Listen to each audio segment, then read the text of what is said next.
Under the vast starry sky, God's promise to Abraham shines eternal, a covenant of faith and destiny. Abraham, originally named Abram, stands as a towering figure in the history of faith, revered as the patriarch of Judaism, Christianity, and Islam.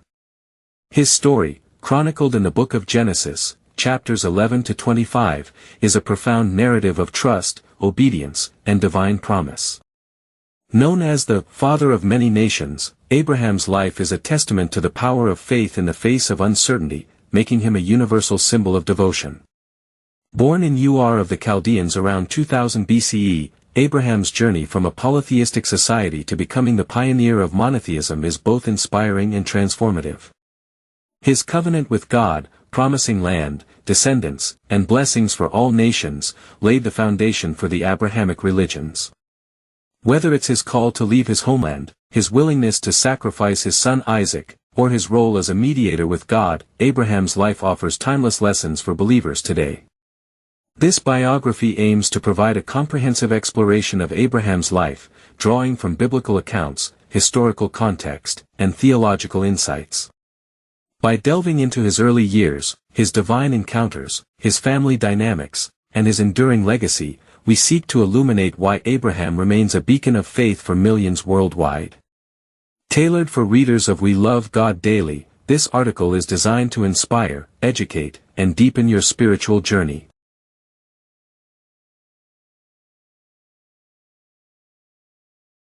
Abraham's faithful journey from Ur to Canaan, a path led by God's promise through the endless desert. Abraham's story begins in Ur of the Chaldeans, a vibrant city in ancient Mesopotamia, located in modern-day southern Iraq. According to Genesis 11 verses 27 to 32, Abraham was the son of Terah, an idolater, and had two brothers, Nahor and Haran. Haran, the father of Lot, died in Ur, leaving Lot in the care of the family. The Bible does not specify Abraham's birth date, but traditional estimates place it around the early 2nd millennium BCE, during the early Bronze Age. Ur was a hub of Mesopotamian civilization, renowned for its ziggurat, a massive step temple dedicated to the moon god Sin, and its advanced social, economic, and religious systems. Excavations at Ur, led by archaeologist Leonard Woolley in the 1920s, uncovered evidence of a sophisticated urban culture with intricate architecture, cuneiform writing, and polytheistic worship. This context suggests that Abraham grew up in a society steeped in idolatry, where multiple gods were revered. Jewish tradition, as recorded in the Midrash and Talmud, paints a vivid picture of Abraham's early life. According to these sources, Abraham was born when Terah was 70 years old, making him the youngest son. Even as a youth, Abraham questioned the idols his family worshipped. One famous midrashic story recounts how Abraham smashed his father's idols, arguing that only one true God could govern the universe. While these accounts are not in the Bible, they highlight Abraham's early inclination toward monotheism, setting him apart as a spiritual pioneer. At the age of 75, Abraham's life took a significant turn when Terah decided to move the family from Ur to Canaan. However, they settled in Haran, a city in Upper Mesopotamia, modern-day Turkey, where Terah died at 205 years old. It was in Haran that Abraham received his divine call, marking the beginning of his extraordinary journey. The call from God, a leap into the unknown.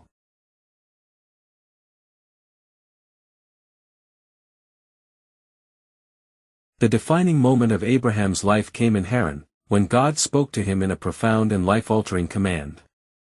Genesis 12 verses 1 to 3 records God's words. Go from your country, your people and your father's household to the land I will show you. I will make you into a great nation, and I will bless you, I will make your name great, and you will be a blessing. I will bless those who bless you, and whoever curses you I will curse, and all peoples on earth will be blessed through you. This call was both a challenge and a promise. God asked Abraham to leave everything familiar, his homeland, his extended family, and his cultural roots, for an unspecified destination. In return, God promised to make Abraham the father of a great nation, to bless him, and to make him a blessing to all peoples. This promise is the cornerstone of the Abrahamic covenant, which would shape the identity of Israel and influence billions of believers. Abraham's response was immediate and unwavering. At 75 years old, he gathered his wife Sarai, his nephew Lot, their possessions, and their household, and set out for Canaan. This act of obedience is celebrated in the New Testament, where Hebrews 11 verse 8 states, "By faith Abraham, when called to go to a place he would later receive as his inheritance, obeyed and went, even though he did not know where he was going." Abraham's willingness to step into the unknown exemplifies the essence of faith, trusting God's plan despite uncertainty. His journey to Canaan was not just a physical migration but a spiritual transformation, marking the beginning of his role as a patriarch.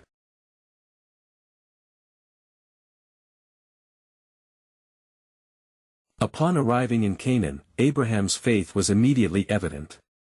At Shechem, he built an altar to the Lord, where God appeared to him and reaffirmed the promise to give the land to his descendants, Genesis 12 verses 6-7. From Shechem, Abraham moved to Bethel, where he built another altar and called on the name of the Lord, Genesis 12 verse 8. These altars were not just acts of worship but declarations of faith in God's promises.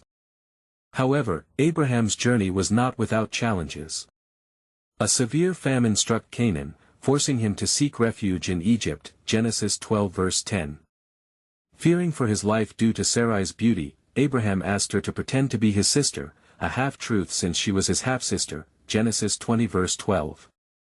This led to Sarai being taken into Pharaoh's harem, but God intervened with plagues, prompting Pharaoh to return Sarai to Abraham and send them away with great wealth, including livestock and servants back in Canaan. Abraham faced another challenge, conflict between his herdsmen and those of Lot due to limited grazing land. To resolve the dispute, Abraham proposed that they separate, generously allowing Lot to choose first.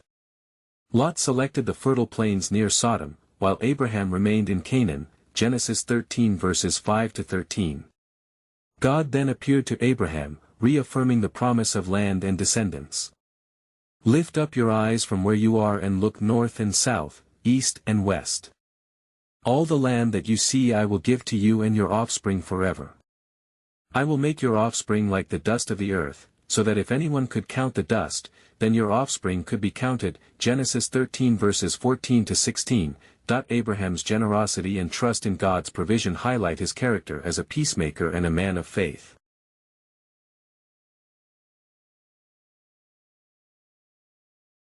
The covenant between God and Abraham is the heart of his story and a foundational element of Abrahamic religions. In Genesis 15, God appeared to Abraham in a vision, promising that his offspring would be as numerous as the stars. When Abraham expressed doubt due to his childlessness, God assured him that a son from his own body would be his heir. Abraham believed God, and it was credited to him as righteousness, Genesis 15 verse 6, a verse often cited in Christian theology as evidence of salvation by faith. In a dramatic covenant ceremony, God instructed Abraham to prepare a sacrifice of animals, which were cut in half and laid out. As Abraham fell into a deep sleep, God passed between the pieces in the form of a smoking fire pot and a blazing torch, symbolizing his commitment to the covenant, Genesis 15 verses 7-21. God promised Abraham the land from the Nile to the Euphrates and foretold that his descendants would be enslaved for 400 years but would eventually inherit the land. In Genesis 17, God formalized the covenant further. He changed Abraham's name from Abram, exalted father, to Abraham, father of many nations, and Sarai's name to Sarah, princess. God promised that Sarah would bear a son, and as a sign of the covenant, he required that all male members of Abraham's household be circumcised. Circumcision became a perpetual symbol of the covenant, distinguishing Abraham's descendants as God's chosen people. This covenant is significant for several reasons. It establishes Abraham as the father of many nations, including Israel through Isaac and the Arab peoples through Ishmael. It promises the land of Canaan as an everlasting inheritance. It underscores God's faithfulness, as the promises were fulfilled despite Abraham and Sarah's advanced age and initial childlessness.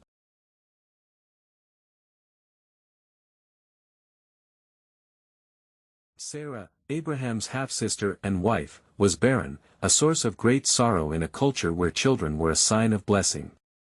Despite God's promise of descendants, Sarah's inability to conceive led her to take matters into her own hands. She suggested that Abraham take her Egyptian slave Hagar as a concubine to bear a child on her behalf, a common practice in ancient Near Eastern societies. Genesis 16 verses 1-3, Hagar conceived and bore Ishmael when Abraham was 86 years old. However, this arrangement led to tension. Hagar's pregnancy caused her to look down on Sarah, who responded by mistreating Hagar. Hagar fled into the wilderness, where an angel of the Lord appeared to her, instructing her to return and promising that Ishmael would become a great nation. Genesis 16 verses 7-14. Years later, after Isaac's birth, Sarah demanded that Hagar and Ishmael be sent away, fearing that Ishmael might share in Isaac's inheritance. Abraham was distressed, but God reassured him that Ishmael would also be blessed. Hagar and Ishmael were sent into the wilderness, where God provided for them, fulfilling his promise to make Ishmael the father of a great nation. Genesis 21 verses 8-21. This episode highlights the human struggle to trust God's timing and the complex dynamics of Abraham's family. It also underscores God's compassion, as he cared for both Isaac and Ishmael, ensuring their legacies.